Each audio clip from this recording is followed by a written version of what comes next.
We've all been there, right? That sinking feeling in your stomach when something just goes wrong. We call it failure. But what if the real issue isn't the failure itself, but the story we start telling ourselves about it? Today, we're going to dive into a really powerful way to reset that entire internal narrative. Just think for a second about the last time you failed at something you really cared about. What was that first voice you heard?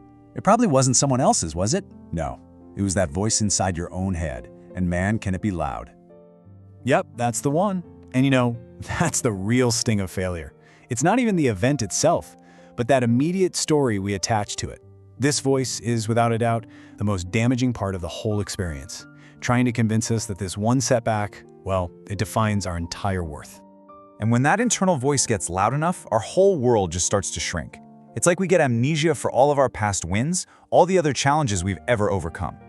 The failure feels so huge that it completely eclipses everything else, and it leaves us feeling small, limited, and totally stuck. Okay, so this right here, this is probably the single most important mental shift you can possibly make. Failure is not a verdict on who you are as a person. It is simply feedback on what didn't work. Think of it like pure data, just impersonal information that says, hey, this specific approach didn't work out, time to try another one. That's it. So this kind of lays out the two paths you can take. The old mindset, it's all rooted in judgment. It sees failure as this big, personal verdict, and it always asks that question, why me? But the new mindset, well, it's fueled by curiosity.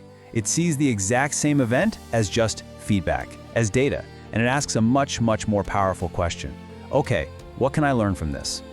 And that's really the secret, isn't it? The event itself is neutral. The pain, the shame, all that frustration, it all comes from the story we decide to attach to it. The moment we decide that a single outcome means we're worthless or incapable, that's when we're the ones giving it all its power.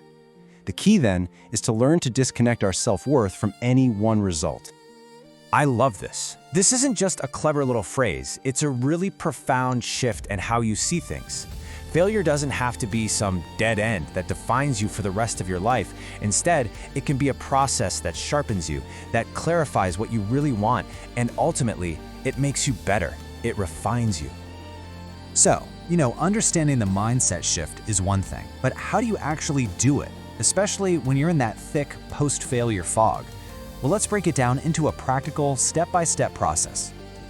Okay, here's the 4-step reset. First up, feel it, don't feed it. You got to acknowledge the emotion, but don't let it take over. Second, ask better questions. This is where we shift from that judgment to curiosity. Third, rebuild quietly.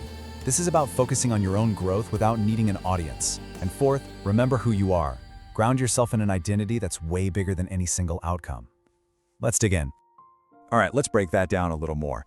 Processing the emotion just means it's okay to be disappointed, but you can't let that feeling become the permanent story of who you are. Then, that shift in questions from why me to what can I learn, that's what turns a dead end into a lesson. And this idea of rebuilding quietly is so crucial. Real growth happens off camera, You don't need to announce some big comeback. And finally, remembering that your identity is so much more than your last mistake or even your last achievement. That's the foundation that makes you resilient. And here's one last powerful idea to really chew on. What if failure isn't a punishment? What if that closed door, that rejection, that project that totally flopped, what if it's actually a redirection? A necessary push towards a way better path that you just couldn't have seen otherwise. This shows you exactly how that can play out. So picture this, someone gets absolutely crushed after losing what they thought was their dream job. But then, in that rebuilding phase, they start a small personal project on the side.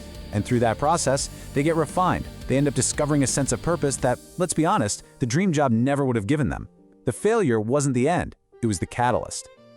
So if you're dealing with a failure right now, I want you to remember this. You are not broken. You haven't been permanently damaged. You are simply being reshaped, molded into a stronger, wiser version of yourself. And that leaves us with one final forward-looking question. Now that you're armed with the lessons from your setback and a totally new perspective on what it all means, the only thing that really matters is this. What are you going to build next?